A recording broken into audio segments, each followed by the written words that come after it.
Bonjour de nouveau, j'ajoute un élément à ma vidéo qui concerne la différence entre haut potentiel et passionné, passionné entre guillemets, puisque je ne sais pas quel est le terme exact.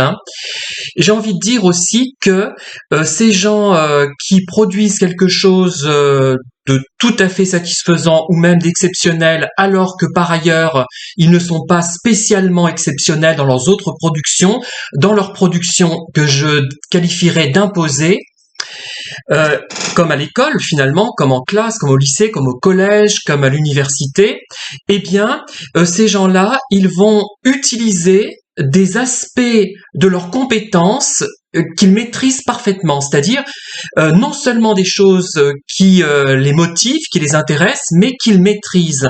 C'est-à-dire qu'ils vont écrire un type de texte en privilégiant par exemple les descriptions, s'ils sont doués pour les descriptions, s'ils se sentent doués du moins pour les descriptions et s'ils ont bien sûr envie d'en faire, plutôt que de rédiger un texte selon un canevas ou une thématique qui sera imposée. Voilà.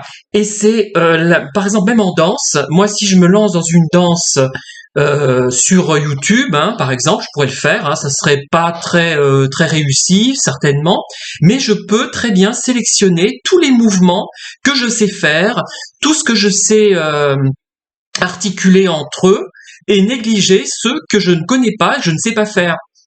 Et par conséquent, je risque, enfin ça m'étonnerait, mais dans le meilleur des cas, je risque de passer pour quelqu'un qui danse bien, alors qu'en fait, je danserais très mal si on m'avait imposé des figures imposées, oui, c'est le cas de le dire, des figures imposées, m'imposer des, je sais pas moi, des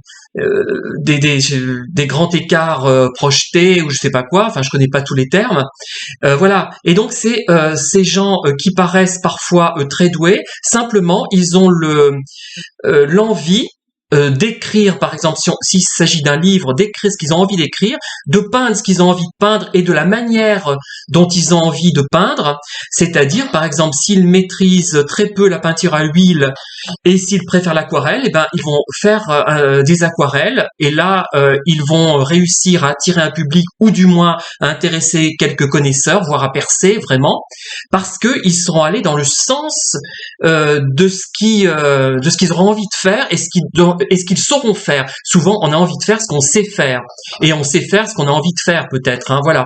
Donc c'est ça aussi. Ça, on le néglige, on n'en parle jamais. J'ai l'impression. Et donc ce bonhomme ou cette bonne femme va produire une aquarelle absolument fabuleuse, alors qu'elle sera absolument nulle peut-être dans des tableaux qui utilisent la peinture à l'huile ou à l'eau, je ne sais pas. Et enfin d'autres techniques. Mais si on lui avait imposé une autre technique, ou si elle s'était à elle-même imposé une autre technique parce que, par exemple, je dis n'importe quoi, les peintures à l'huile se vendent mieux, eh bien, elle n'aurait pas du tout émergé. Donc, c'est important de savoir ce qu'on a envie de faire, ce qui nous motive vraiment, et aussi ce qu'on sait faire le mieux, et de façon à l'utiliser et ne pas écrire un livre qui ne nous correspond pas sous prétexte que le thème ou le genre du livre va bien se vendre. Et récemment, j'ai eu ce cas-là, une personne qui a écrit un policier alors qu'elle n'est pas faite pour ça, à mon avis, ou alors elle l'a mal fait ce jour-là. Enfin, c'est moi auquel elle a consacré à ce policier. Elle aurait écrit, par exemple, un livre sur une thématique quotidienne, sur le thé, sur l'alcool, même sur les vins, etc.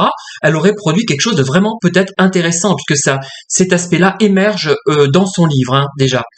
Et voilà, je crois que la clé est là, et on confond des gens qui sont très ordinaires si on les met dans une case et si on leur impose une thématique obligée, une thématique forcée, ou s'ils s'imposent eux-mêmes cette thématique forcée, alors qu'en fait ce ne sont pas des surdoués ou des hauts potentiels, c'est simplement qu'ils ont choisi le bon domaine, la bonne spécificité dans ce domaine, et c'est tout. Ne cherchons pas des complications là où elles ne sont pas. Voilà. Merci de m'avoir écouté, à très bientôt.